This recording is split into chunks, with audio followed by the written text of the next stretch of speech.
what factors do you kind of consider when you decide which clients to work with? The majority of people that reach out to us that we feel like would be a fit, we try to take the time. Amy Pastre and Courtney Rowson founded SDCO Partners, an award-winning creative studio. We try to take the time to connect with them on a call or in person to just make sure that we feel like we can deliver for them and that it is a fit, that there is a level of trust there. Is this an innovative idea? Is this something that we're really excited about? Is this a new opportunity that we feel like we can really deliver on? Or is it, a project that we have confidence in and we know we can deliver? This is familiar territory for us. So we look at it from a lot of different angles, and truly every inquiry is different from one another. So we really sort of look at it through that lens, like what makes this project special? How will it look when it's in our studio? And can we deliver?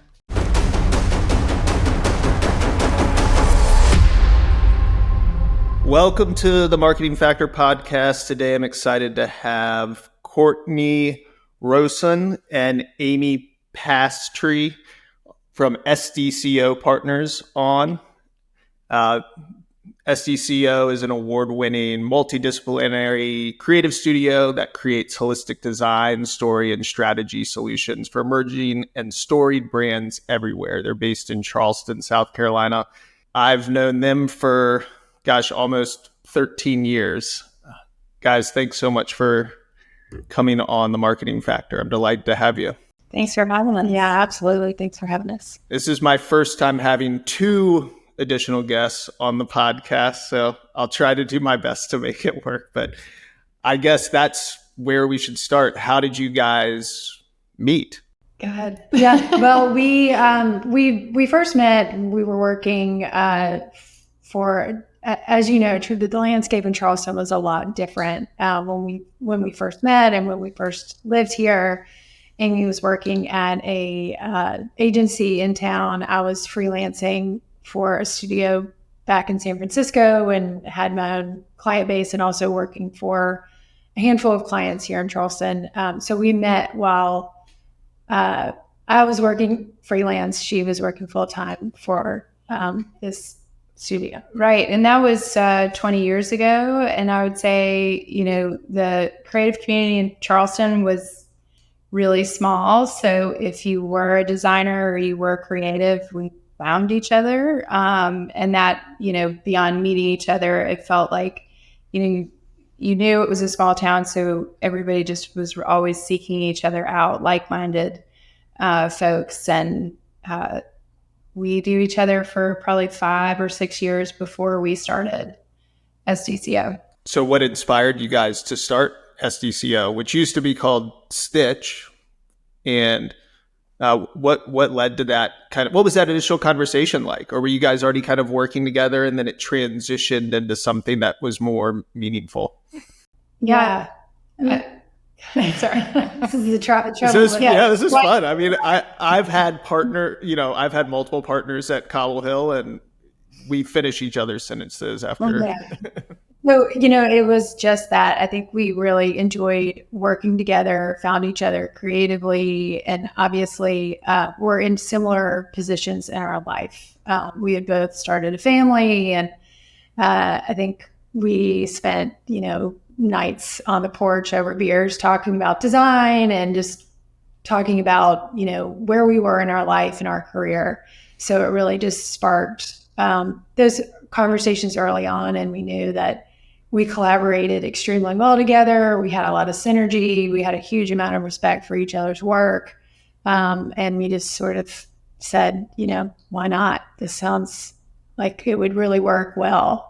And that was really the infancy of it. Yeah, we had worked with the studios in town that we really admired and had great experiences, but then we're sort of like projecting forward, and again, knowing what a small community it was at that time, came to the realization that in order to continue to grow and do the work that we ultimately knew we wanted to do, that we were going to have to create that environment for ourselves to reach those personal goals. Did you guys have such a distinct look. And I encourage anyone listening or watching this podcast to go check out SDCO's Instagram. It's just this visually rich Instagram page that just has so much great branding.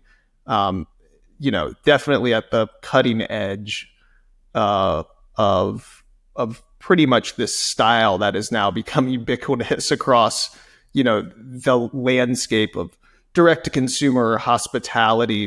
They really, when I started Cobble Hill, you guys were, you and Fuzzco, and they were, Jill, and there were a few others out there, but no one was really design focused. Did you guys have kind of a meeting of the minds in the way that's like, we want our designs to look a certain way? Or is that just because you both have a similar aesthetic and you were able to kind of create this look and feel, which kind of, you can look at something and tell that it's, an SDCO brand in a way? I mean, I don't recall us ever having a distinct conversation about what it should look and feel like. But I think that's part of why we're simpatico in terms of the partnership, is that we do share an aesthetic, I would say, or things that, but I think we also bring different things to the table, of course. But no, there was never like a specific conversation about what it should look and feel like. I mean, while we probably have a notable aesthetic, I think the solutions all feel really different from each other in terms of style. But there wasn't a specific conversation, but it's always been design focused because we're designers ourselves. Right. That's how we were trained in school. So it was always design led first, because that's, what our area of expertise really. Was that separation of powers kind of in the beginning? You guys would both, I'm interested in what that creative process looked like when it was just you two. A company would come to you, say they needed a branding. Would you guys both take a crack at it and present both options to the client? Yeah, for sure. We both work on it, but I wouldn't say we've never approached it where Courtney has a concept and I have a concept. It would more, and still does to this day, sort of look like maybe Courtney experimented with some custom typography. I did some illustrations, and we would concept together and throw out ideas, and then sort of divide and conquer, and then come back together and look at how things fit together. And because she had done things that maybe I wasn't focusing on, and I was able to focus on things she wasn't, then that's what I think maybe is the secret sauce, is that then, you're able, two heads are better than one. We've always believed that, and I think it makes a richer solution. Yeah, and I think you can tell from our work, hopefully, we're very iterative, right? Like that process was very iterative. It might look like me starting, Amy picking up, me taking over, or refining, and just constantly keeping that conversation and that curiosity alive, because we always knew like what, or hoped, like, could it be better? Could you look at it this way? Could you try to push it a little bit more? And that really rings true in our studio today as well. In the way that we work with our team, in the way that we still work with each other, and in the way that we communicate with our clients, like hoping that it's not our solution. It really is this accumulation of all these wonderful thoughts and ideas coming together to create, a brand or a website or some sort of final solution. Yeah. And what a treat for a client to be able to work that way too, versus kind of just working. What a treat for a client to be able to kind of work that way, where they don't necessarily have to rely on one designer and continue to give feedback, and it's still not kind of being met in a way that's distinct or different from what they saw the first time. when we did a lot of design at Cobble Hill and did branding work and website work, we would get client feedback and it would always be, the same designer kind of making the updates or something like that. And I feel like you couldn't push things along in a way that wasn't, whereas like a collaborative approach, when you're kind of coming together, you can get a much richer kind of design aesthetic or idea from that. Do you guys, in the beginning, did you guys butt heads ever, like in terms of trying to like figure out the process, or have you always kind of been these very chill ladies that can kind of work together in a way that just kind of is fluid? No, I mean, I think we always like sincerely appreciated the other's viewpoint. I think we've always come at it from like, it's not that precious. Like an idea should be explored and questioned and pushed. And so, I feel like we're always saying, what if you did this? Or have you thought about that? Or like, what's this sort of like unexpected idea we can bring to the table? And what happens when you throw that into all the things that you're expecting to see out of this brand? So it just sort of plays into, I think, how we like to think about creating solutions, which is harder to be non-traditional in your thinking when it's just your one brain. When you're bringing other ones to the table, then it's easy for everybody to add to that. Sorry. There's this, there's this kind of methodology and improvisation, like improv comedy called like yes and. Have you guys heard of this before? I feel like that's kind of what you're getting at a little bit. It's like that's how people can kind of continue the comedy thread, or even like jazz improvisation, right? It's like you're kind of having this conversation back and forth where everyone is kind of met with a mutual respect. And that's really powerful. I feel like when you add that into the arts, or the visual arts. So as the business grew over the years, because I mean, how many people are you guys now? So going from 2 to 17, there's obviously lots of steps along the way to get there. But how does the process, how is it different now than it was, in when you guys started? Right. And there are a lot of differences, and there are still a lot of moments that feel exactly the same, in that we do, it's very important to us that we stay very connected to the design and making sure that we're connected to whatever, client conversations that can help us better find whatever solution it is, or better lead the team. So we're still very much involved in all aspects of the project that come through our studio. Of course, the teams look a little bit different. It may mean that it's not just the two of us on a project anymore. There's more people behind us that are adding to everything we do here on a day-to-day basis. And it also means that maybe we have to divide and conquer. So Amy may be leading one client, I may be leading another. However, our desks are still in the same room. It's very likely that I will pull over to just triple check something, or, hey, is this logic right? Is this solution sounding like a viable idea?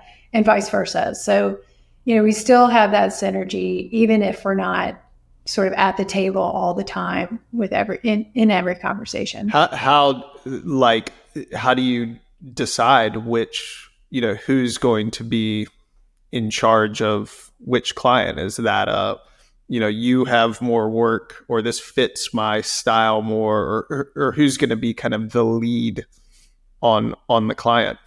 Yeah, I mean, it depends. I would say sometimes it might have to do with a particular relationship that one of us might have, or connection. And so then we say, well, you have a previous experience with this client, you should continue to lead that conversation. But most of the time it's sort of looking at who has more on their plate, and sort of dividing it up like that. we both stay very connected to the new business process. So it creates, it's easy for us to make that determination at that level because we're both, familiar with the projects that are coming in and take a look at it. I guess that goes into a good point. Like, I'm sure you guys get a lot of inquiries for businesses that are getting started or new, or, they've seen your work and they are starting a business and they want you to kind of work for them, create something for them. What factors do you kind of consider when you decide which clients to work with? And how do you ensure that they are going to be a good fit? Great question. And that's really why we try to be involved in that new business process because, we speak to everybody that the majority of people that reach out to us that we feel like could be a fit. We try to take the time to connect with them on a call or in person or on a video chat to just make sure that we feel like we can deliver for them and that it is a fit, that there is a level of trust there. A lot of factors go into it in terms of is this an innovative idea? Is this something that we're really excited about? Is this a new opportunity that we feel like we can really deliver on? Or is it, a project that we have confidence in and we know we can deliver? This is familiar territory for us. So we look at it from a lot of different angles. And truly every inquiry is different from one another. So we really sort of look at it through that lens, like what makes this project special? How will it look when it's in our studio? And can we deliver?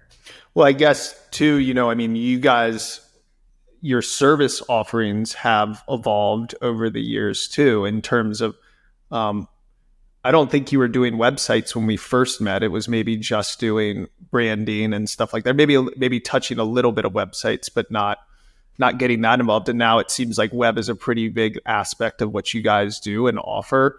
And I remember when I first got to know you guys, you did a lot of letterpressing for some of our clients. That is kind of come and gone, but was definitely kind of a big part of how I feel like people got to know you, was because you had this letterpress business that was kind of separate, but I feel like was still somehow integrated in that. Tell me a little bit about the letterpress, and then how much different is going from letterpressing to pushing pixels on websites. Right.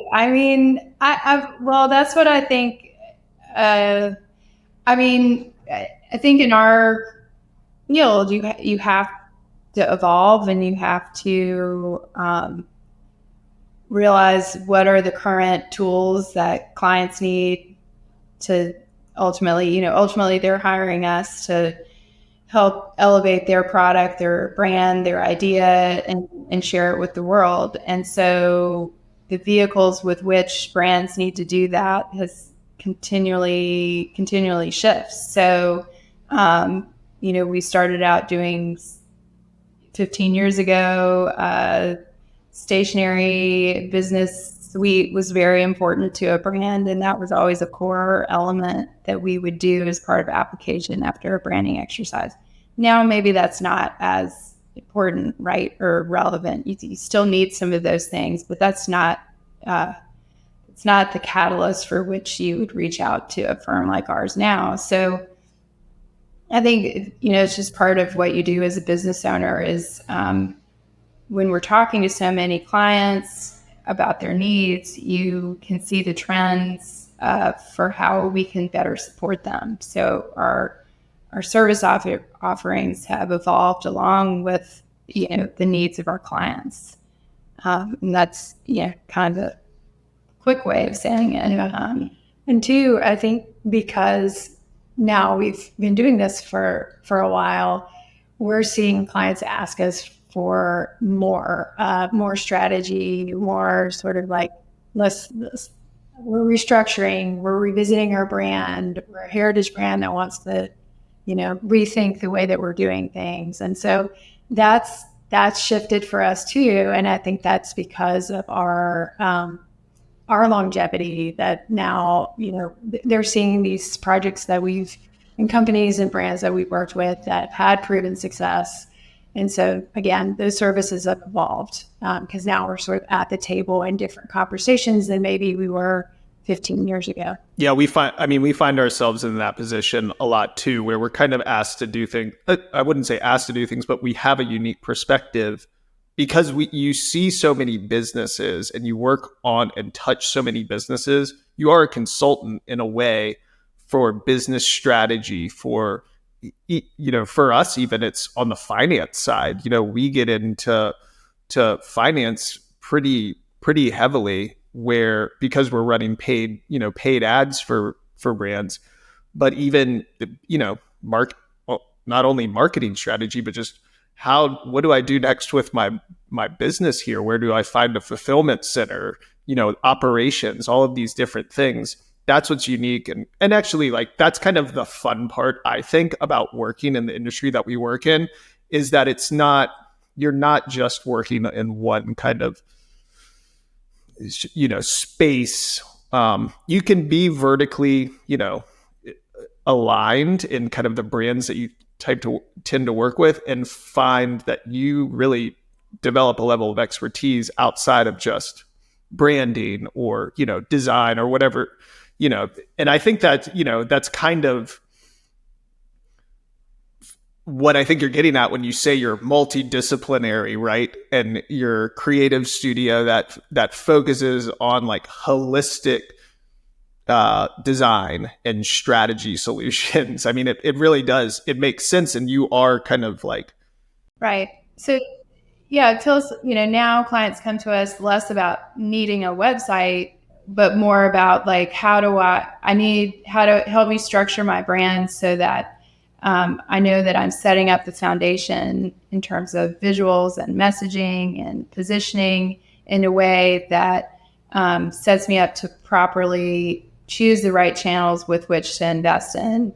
And of course, then we help with all of those applications. But, first and foremost, it's like, how do I really lay that solid foundation? So it's less about the thing and more about the idea. And that's the exciting part, right? Like, we get to, that entrepreneurial spirit is alive and well in our studio, even though it's not our company. I think we really get inspired and excited by helping people grow and scale and think about things in a new way. Yeah, I mean, you have to, right? Because what we're doing is it's art, right? There's art to it, but these are businesses, these are people's livelihoods, and they're banking a lot on what you're going to provide, and almost feels sometimes like they're asking for you to kind of develop their business. How do you kind of break that off, and how do you kind of entertain their ideas, but also kind of staying true to what it is in the service that you are specifically tasked with and offering. There's like how do you get away from scope creep, so to speak? I mean, it happens a lot. I feel like I get on with conversations with clients all the time, and I'm like, this is not part of what we are tasked for, but I feel compelled to tell you my opinion here.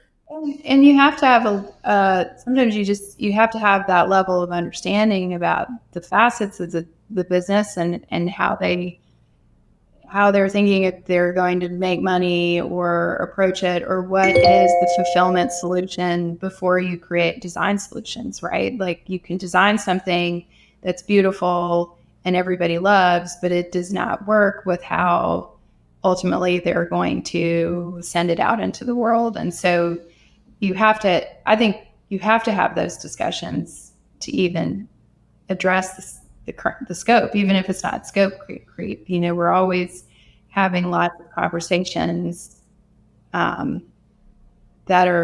seem outside of what we do, but that also helps inform, smart solutions for our clients. Yeah, I'm interested to kind of hear how you guys, you've evolved into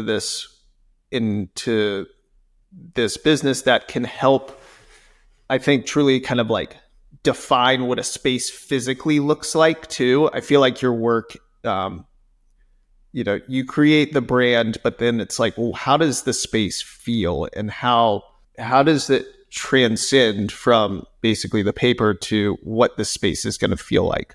Great question.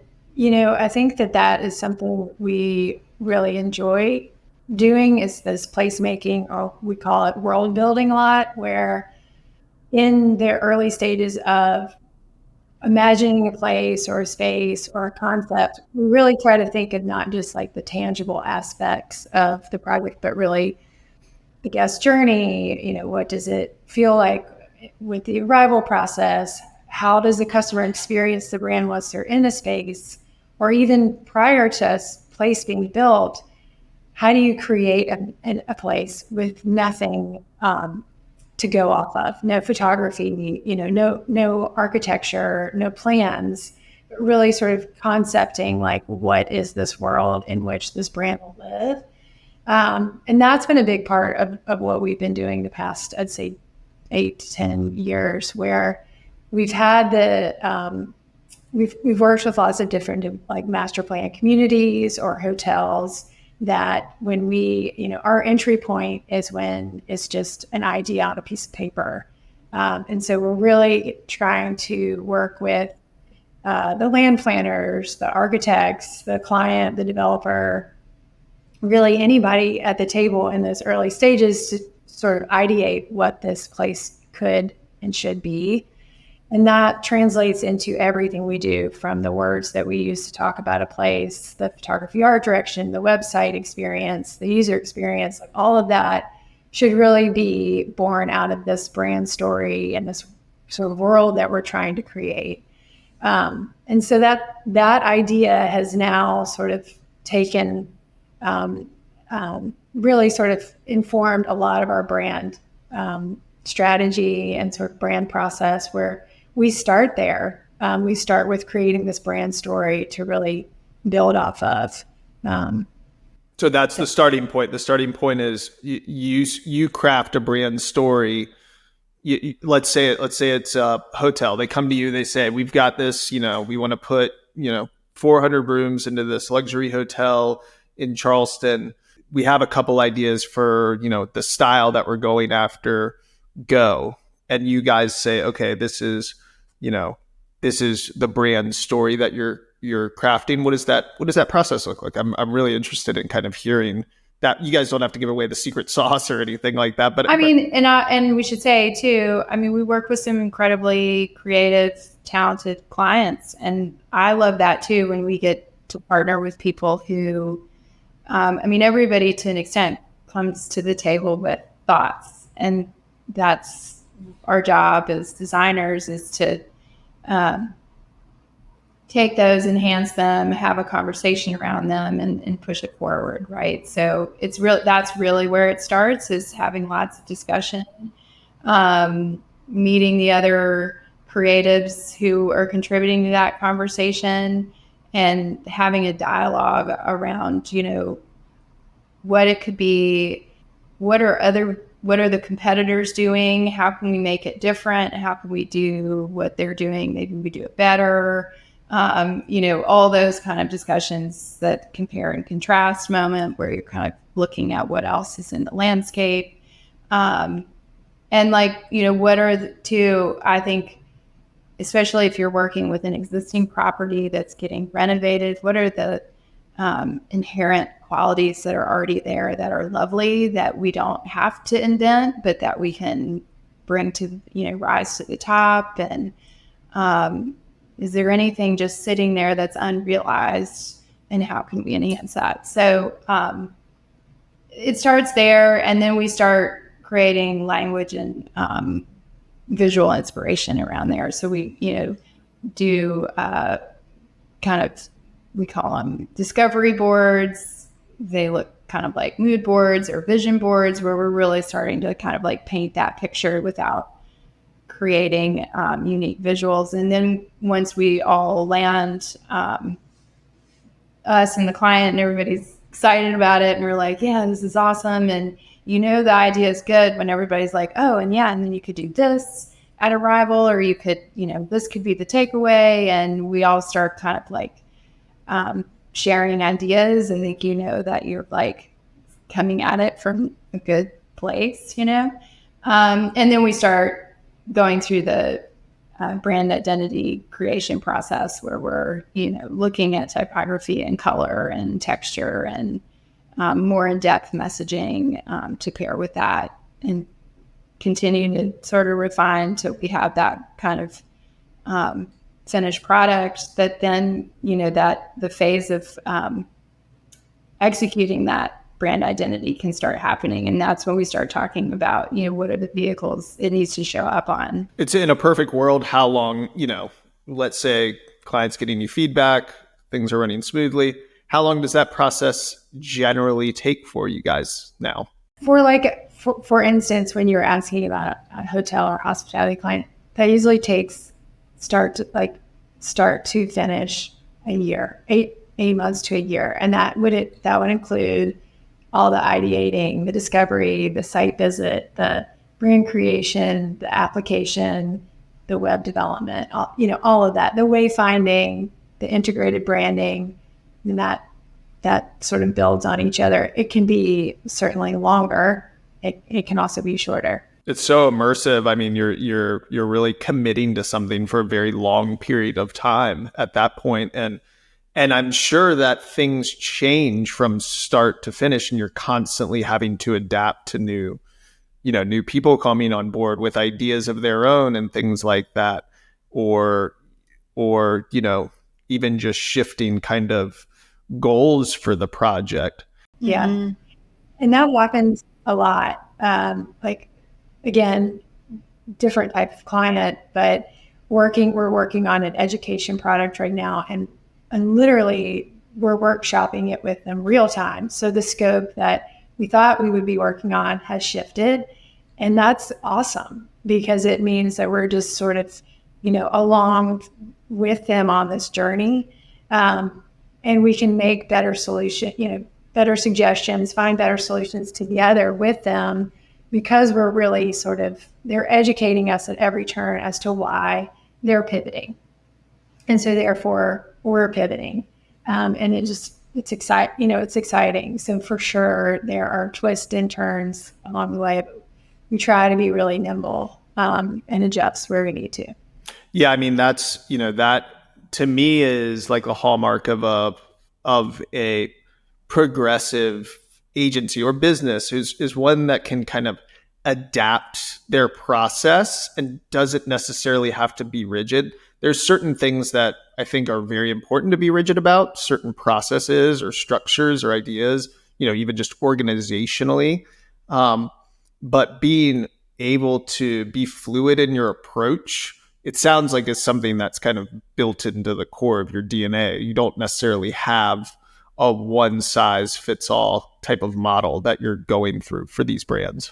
I mean, we've never really been able to get our head around how you could do that, because it's always so different, and we like to work with a diverse set of clients too. So then it always, by nature of that, looks different. Totally. And I think that's how you guys have been able to get the good work, because I think the way that you're mentioning that you can't wrap your head around is, hey, tell us about your brand. Okay, give us some inspiration that you like. Okay, here's concept one. Client gives feedback.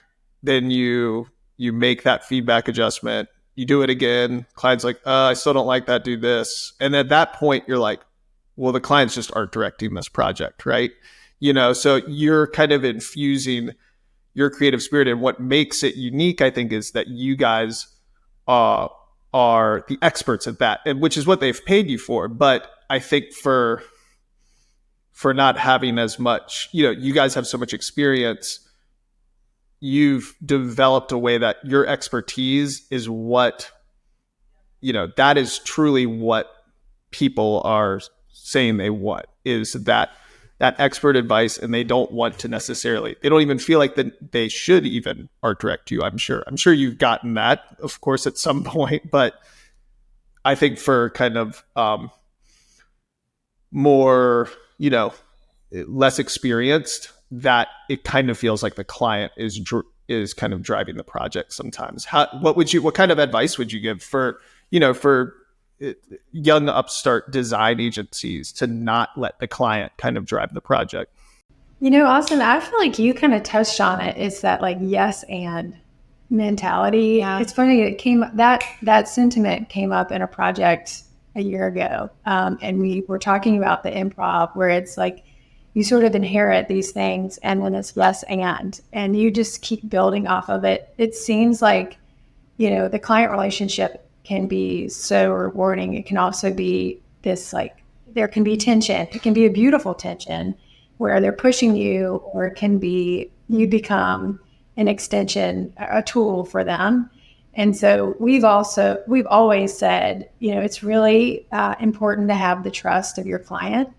And if they're trusting of the process, therefore they're open.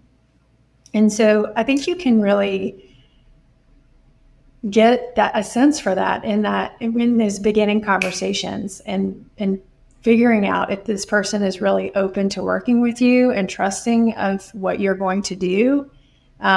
Usually the warning signs are there pretty early on. Mm-hmm. Plus, I think we've always felt that there's a solution. There's not a right or wrong solution. There's a solution that works for them and us. And so, I think if we are getting feedback that we don't initially agree with, it's taking it, how do we hear them and provide a solution that we think is smart and one that we're proud of as well. So that sometimes that requires offering up a couple of options in response to their request. And I've found that if a client directly asks to see something, that you need to show that to them, because sometimes you need to show that we've explored it, and this is why we don't feel like it's the right solution. But I hear what you're trying to achieve by this request, and we've looked at it from this angle. What do you think, kind of thing. I think it's more about hearing them and versus doing exactly what they're saying. It doesn't always work. No, that's I feel like the right approach for that. I mean, I think that people need to know that they're wrong sometimes, or at least see, not that they're wrong, but know that you guys have explored that in order to build this trusting kind of. Right. Like, I heard you. That right. I mean, I think it has to be a cooperative, positive relationship. And like with any relationship, right? Like if you want to give me feedback about how I was late to your dinner party and that messed you up, and then I need to be willing to hear that, or, it's like you have to have that dialogue. It's just when it's centered around design, it can feel really personal, but it's not, is how we look at it. Well, I guess, how do you kind of, like I said, kind of at the start, is you do have a distinct style. I don't necessarily mean that everything looks the same, but you have a feeling that kind of evokes, that is not just one size fits all, but how do you kind of maintain that distinct style while you avoid the like homogeneity in the work that you do and still push those creative boundaries? What is the style? Tell us.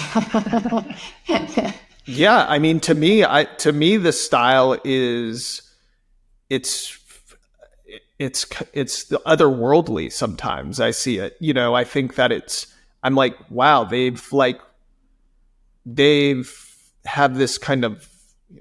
Sometimes it feels Art Deco-ish or something, or sometimes it feels like this very kind of like new and distinct.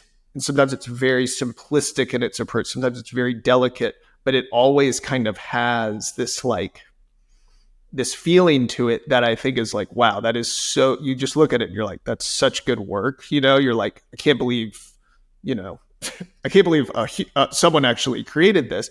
And so it has a distinction in that it's quality work, you know? But I guess that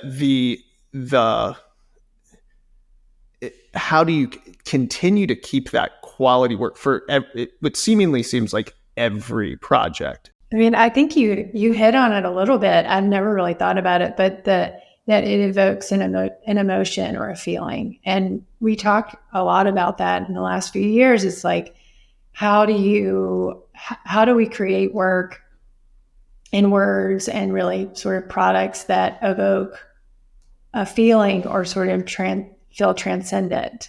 And that is something that we always strive for. It's like, how can we help people see things a little bit differently? That can be in a space or when they're picking something up or seeing something for the first time. And that, I think, is we keep the bar pretty high in terms of wanting to achieve that or thinking about things in a new way and pulling inspiration from lots of different sources, not just from the design community, really just sort of thinking broadly about, what inspires us about that particular project. And I mean, I think these are great questions, and I feel like we don't totally know the answer to, but I mean, it could be, I would say, like, simply when you asked it, I first just wanted to say, because like we just like don't give up, but I think it might be more, when we're first working with somebody, I think we know that we have to authentically believe in the people, the product, what we're working on, and so maybe that's why you get a feeling, is because at the end of the day, there's an authentic relationship behind it, and one with which we care about, and we really are striving to truly lift that project up. Maybe that's why you feel a feeling. I don't know. And because there's feeling right here. And to be honest and clear, we are very fortunate. Our clients come with some really awesome stories, and we just inherit these like wonderful properties and aspects of these brands that we get to work with. And it really helps. It makes the inspiration come a lot easier. Right. Yeah, right. We sincerely believe in it. So, and that it ultimately we talk with them about business, but we're creating visuals and messaging for them, which is artistic. And, we're trying to convey all of that. Yeah. Like as a service-based business though, like there's always this push and pull. At least for me, it's like, we've got to make payroll, right? We have assets. You guys own a building, I believe. There's all of this kind of, I think financial stuff that kind of goes into it, but you're still willing to say no, go the extra mile for the client, even if it means you're not going to get paid more necessarily for doing that extra work, but you want to just achieve this level of quality that you're capable of and that the brand is capable of. But managing a business is hard. Employees, everything that goes into that, getting the new business, losing out on deals and stuff. How do you guys deal with that aspect, having, as in a partnership relationship? How do we deal with it? I mean, I think those are questions. Those are all, like we also have been talking about this a lot. Like, what's fulfilling? This has to be fulfilling. We have to feel excited to do this every day, and so that really is a lens in which we look at things and are continuing to look through things. It's like, what are those projects where everybody just the lights started to flicker on and off, and we all get excited. And I think that that's like what keeps the magic alive. And that is a driving factor of which clients we say yes to, regardless of budget, which ones we say no to, how we approach things, and just making sure that it feels like, we're excited about that. We can do a good job here. And so I think, after 15 years, we have to look at it through that lens. Yeah. I would say, of course, there's all that you speak of, Austin, and that's a lot of what we think about in addition to the creativity. But at the end of the day, we try to choose clients we believe in, and then we believe in everybody on our team. And I really believe in Courtney, and I know she really believes in me. So, not again to just be too Pollyanna about it, but I think those are the things we try to focus on. And then the other things, the other decisions around that you have to make maybe feel a little bit easier if you, again, or have that strong foundation about what you're trying to do here, and focusing on that first.